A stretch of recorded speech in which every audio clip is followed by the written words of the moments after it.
Yeah, I mean, we're selling to like enterprise size engineering companies in Europe, and the data maturity is somewhere around one, and maybe between 0 and 1. It's like Oh, God.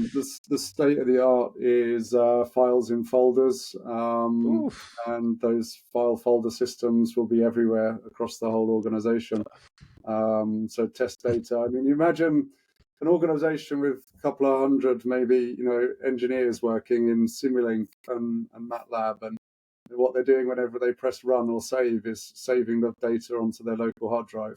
Really? Um, There's yeah, of course. no And like, repositories? Jeez. test campaigns with cars going around tracks, and the results being CSV emailed to people, and then sometime later being uploaded into a repository somewhere. Yeah, maybe it's slightly better, but similar. Yeah, I think we have the chance to work with a lot of like fast moving, also like smaller organizations and startups and scale ups, and they're usually from a organization perspective a bit more modern than like the enterprises. But the again coming back to like what's the current state of the art in system engineering is if you have like traditional system engineering, which is document based and model based, right? It's still like 90% plus is kind of like document based system engineering in these organizations.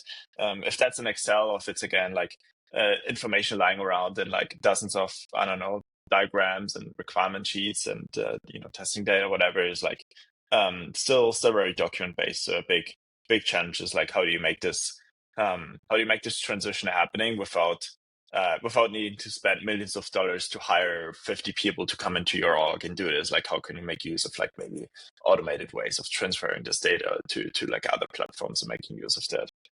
But so I think it's more like a maybe like 0 to, or like a 1 to 2, instead of a 0 to 1. But that's kind of like still like very very document based. Basically, very few organizations that are actually like doing any middle based things in the system engineering division.